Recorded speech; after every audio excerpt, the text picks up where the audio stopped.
What's going on, guys? Welcome back to the channel. My name is Steve. I'm Lindsay. Today we're going to be reacting to what happened to giant hovercraft. Been wanting to check this out for quite some time now. Had a lot of people recommend this in the comment section, specifically in the couple of videos we did about hovercrafts. We did a video probably 6 months or so ago. It's been a while. Yeah, about the hovercraft service in the Isle of Wight. And then we also did one about these little hovercrafts that they raced, hovercraft racing within the UK. I forgot about that. Yeah, on the grass. Yeah, well, it was grass and water, but looked like a ton of fun. But the reason I want to check out this specifically is because supposedly the hovercraft service that's currently still in the Isle of Wight is still in operation. This hovercraft, or the old hovercraft, the giant hovercrafts, supposedly dwarf those, the current ones. Supposedly they were huge. And so I've just been really curious about these. Am I right? I think I heard that this giant one, didn't it used to go from the UK to Paris or France or something? I think it might have. I don't know where I've heard that. That's so crazy. But, you know, now they got the Channel Tunnel. Yeah. But, guys, I guess we'll just go ahead and get into it. We know nothing about this. Never seen anything or heard anything about this, really, so... I always thought they were fake, so... Hovercrafts in general, right? We didn't know anything about hovercrafts before we actually watched that first video, and we were shocked. We thought those were big, and then we hear that there used to be much larger hovercrafts, right? So this should be interesting. 50 years ago, giant hovercraft were the pride of Britain. What? They were a new kind of machine that could go almost anywhere, on land, there water, were a bunch of just them. about any other surface. And they were fast, capable of reaching 130 kilometers an hour. The largest could transport 60 cars and as many passengers as a jumbo jet. 60 These giants once promised to revolutionize the way we travel. Wow. But today, they've all but disappeared. Oh my goodness. Wow. Can you imagine those blades, how much wind they are producing? It would have to be on top. Ton. Wow. I wonder how powerful those blades are, that turbine up top. Like, how fast is the wind coming off of that to be able to, you know, get this thing, not just to get it propelling once it's going, but to get it to start and then go. Yeah. Because obviously we learned that the hovercraft is, well, obviously hovering above the surface, which is why it can go surface to water, back to ground. And to understand what made hovercraft so revolutionary, consider that they're not like any other vehicle. In fact, they share more in common with aircraft than boats. What? That's because hovercraft are essentially airborne. They work using the principles of lift and thrust. To lift off and hover, fans trap a cushion of air, while propellers generate thrust to move forward. Okay, we didn't learn that before. What it all means is that friction and water resistance are significantly reduced, allowing a hovercraft to hit speeds well beyond that of any ship.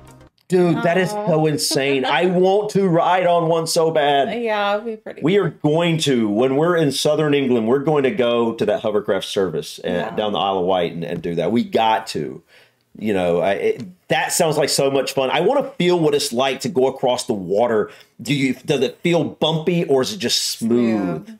Let us know in the comments if you've rode on a hovercraft. How did it feel to you?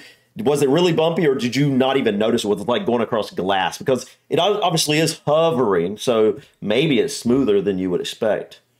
Smoother than a boat, but speed isn't the only advantage, because no other vehicle can match a hovercraft's versatility.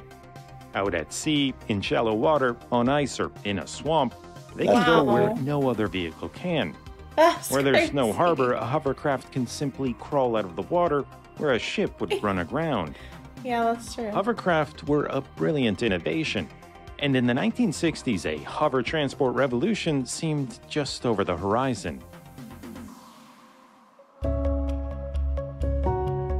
When the first hovercraft debuted in the summer of 1959, it stunned the world, as it appeared to almost magically float over any surface. Its designer, a brilliant British engineer named Christopher Cockerell, wasn't the first to dream up the idea of a hovercraft.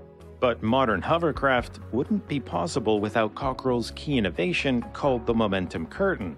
Earlier attempts at building hovercraft involved blowing air into an open hull, which didn't work very well and required a lot of power. Cockerell's innovation was to direct a ring of air towards the outer edges of the hull, trapping high-pressure air, which allowed the craft to hover much higher off the ground.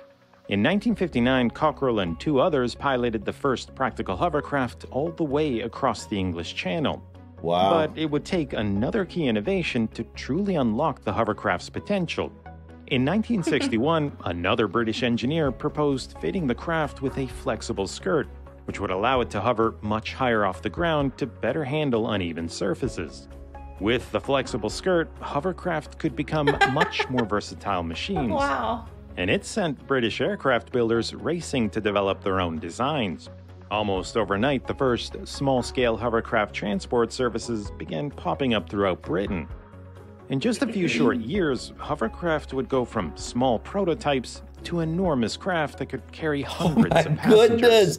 Wait, First prototype. this was what we saw from 1959, I think. Yeah. And this was the new build. Oh my goodness, that's huge.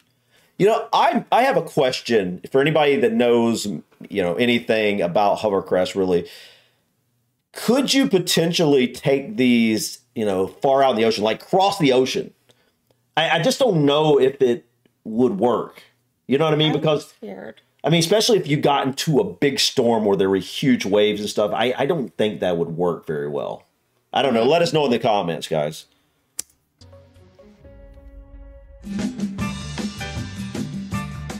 By the mid-1960s, a hovercraft craze had swept the world, and countries like the United States and France poured millions into their development.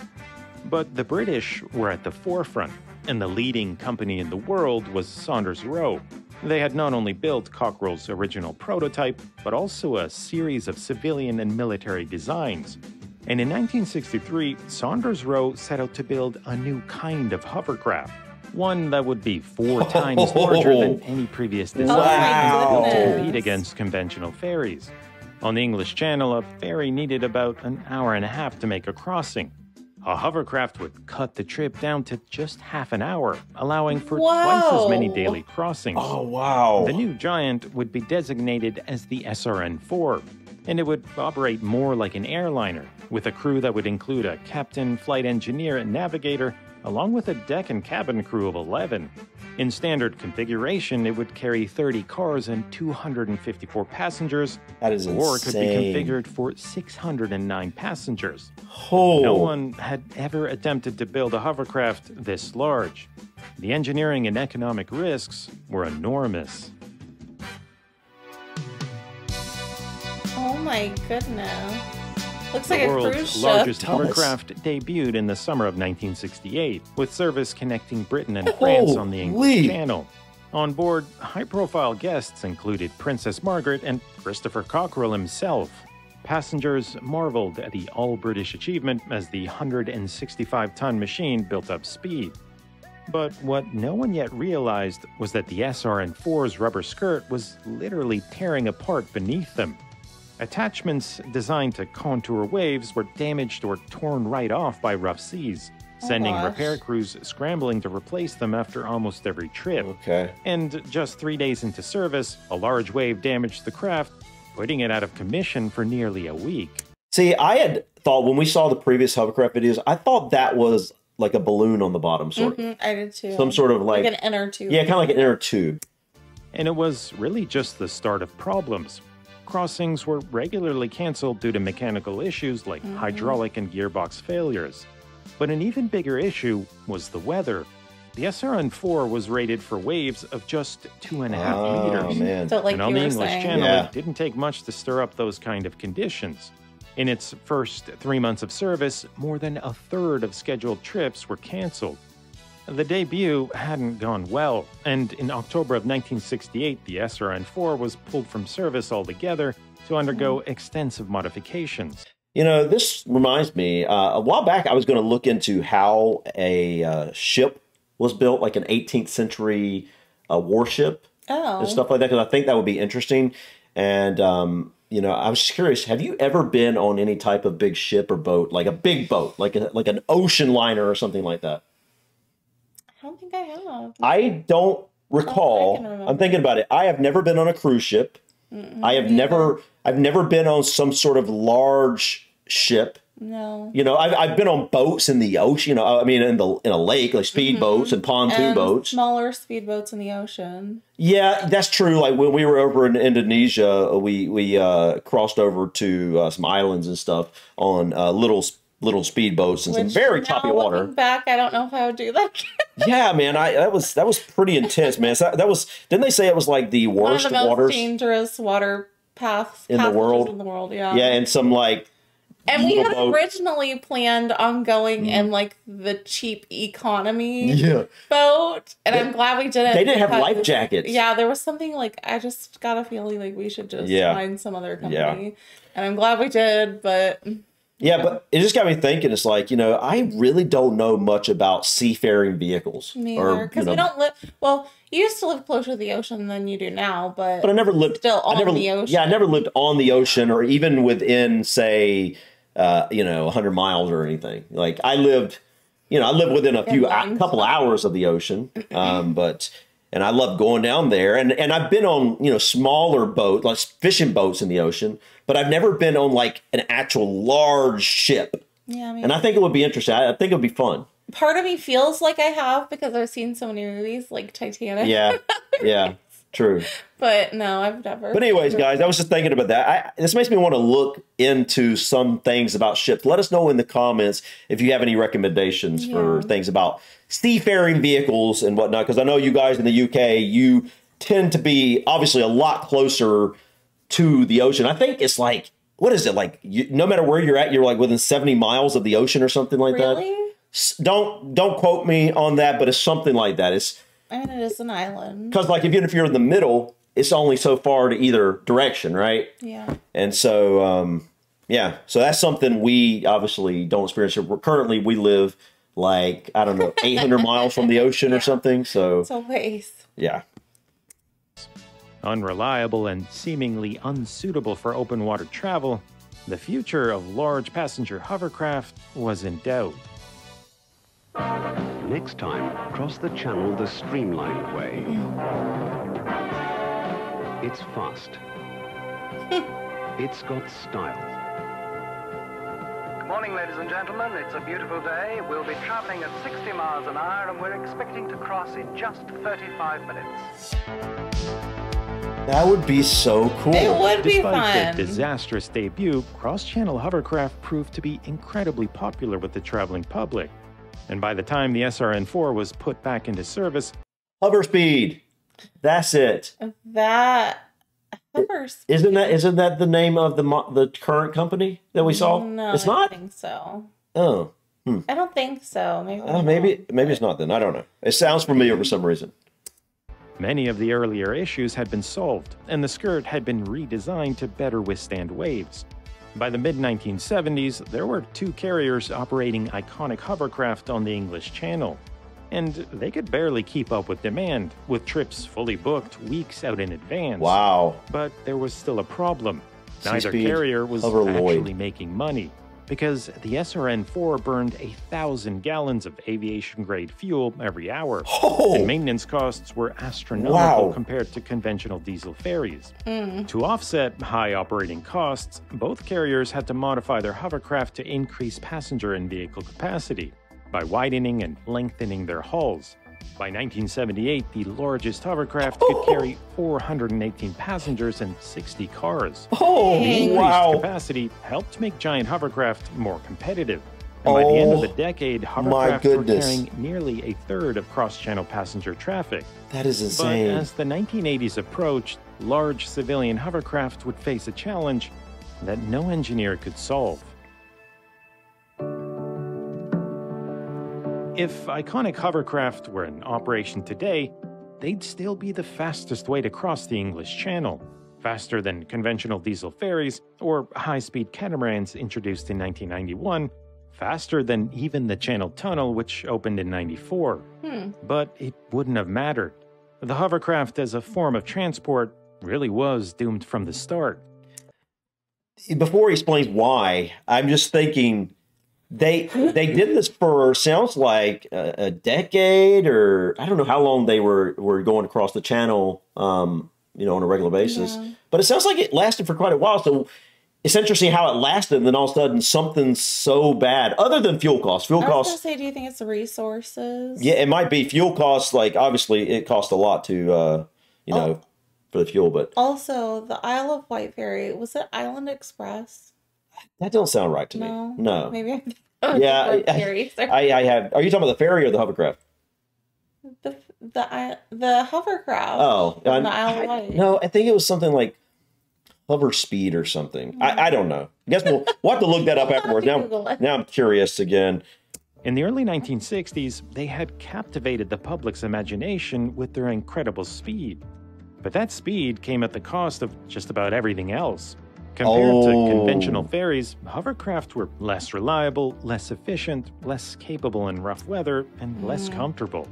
And it meant that by the end of the 1960s, excitement over hovercraft had largely worn off, and Britain's once booming hovercraft industry fell into recession. To make matters worse, fuel prices skyrocketed in the 1970s, putting a final nail in the coffin, ensuring that fuel-thirsty hovercraft could never be widely adopted as transport. And it meant that the enormous SRN-4s would represent the pinnacle of passenger hovercraft design. Okay, seeing that fuel increase, right? That's crazy how much. I knew we had that here back in the very early 80s. I remember, there's, hearing about like they had like horrible fuel lines here where people would be waiting in line to get gas for like hours and things like that. I didn't know that might have been on a global scale. I thought that was just here in the U.S. at that point. But it sounds like you guys were probably dealing with something similar in the U.K. But in the 1980s, they would face increasingly stiff competition from conventional ferries, which had wide enough profit margins to continually lower fares and win back customers. Okay. Giant hovercraft could no longer compete, especially after the Channel Tunnel opened in 1994. Oh my goodness! That is huge! But no other vehicle can match a hovercraft's versatility, which is why these awesome machines remain relevant today with the world's militaries, industry, and rescue services. Wow. Guys, this was an incredible video. Yeah. Learned a lot. Never knew that you could literally have a hovercraft that would carry hundreds and hundreds of passengers and 60 vehicles at the same time. No, that blows my mind. It's sad that technology just couldn't continue expanding because on that scale. Yeah, because I'm like, it sounds like an amazing way to travel. I'm glad we checked it out because obviously I knew nothing about it. And yeah, other than the couple of hovercraft videos we saw, which was one was just them racing, and the other one didn't really go into too much detail about the history and stuff like that. It was just basically seeing the current hovercraft service you guys have down there, which is really cool. And I'm definitely want to go and check that out when we're down there. But I do wish they would bring these back. It seems like, we're a few decades past when these were in their prime. It seems like today's technology, it might be something you could bring back. I think it'd be really cool to be able to, like, especially for people that are claustrophobic, don't want to go in a tunnel. This would be a great way to quickly get across the English Channel. And you could see the sights. Yeah, and see the sights better instead of getting on the on the train in the English Channel. But guys, if you ever had the opportunity to ride on one of these monster giant hovercrafts, what was it like? Yeah, was it comfortable or was it like a really bumpy experience? It sounds like that was part of the issue that regular ferries were actually able to continue lowering their price. And he said something about these weren't very comfortable comparatively. Right, which kind of surprises me. Yeah, I hear kind of hovering on a cushion of air, and that sounds like it would be comfortable. But I have no idea. Let us know in the comments if you have not only rode on the big giant hovercrafts, but if you've rode on the the current modern hovercrafts. I think is it hover speed? I don't know. I can't remember what it's called. You gotta go look it up. Yeah, we're definitely going to have to go look that up again. But let us know if you've rode on that. How comfortable is it? Because like I said, it just seems like something that would be pretty comfortable. Hover Speed is not the ferry company we were thinking of. Hoverspeed was the older one that we just looked at. Hover Travel, that's what it was. All right. Hover Travel was a ferry company operating from South Sea to Isle of Wight. Okay, yeah, that's the first video we looked at, was looking at the Hover Travel, you know, current hovercrafts. Yeah, fastest Isle of Wight ferry. Yeah. Hover Travel. Yeah, it's Hover Travel. So, anyways, guys. Wow, look how small that is compared to what we were looking at. And when I first saw that, I was like, oh my gosh. Yeah. If you go back and look at that video of us checking this out for the first time, don't remember when it was. It was a number of months ago. That was the first time we ever knew anything about hovercrafts. You know, just not something we ever had any experience with, ever knew anything about at all. Never really even seen them. The only time I ever had saw hovercrafts was on cartoons and stuff when I was young. Which is probably why I thought it was fake. Anyways, guys, thank you so much for stopping by. Please click that like button. Feel free to drop your comments or suggestions about this video or others. And don't forget to subscribe to continue to follow us on our journey to discover anything and everything from the UK and Ireland. Until next time, guys. Peace.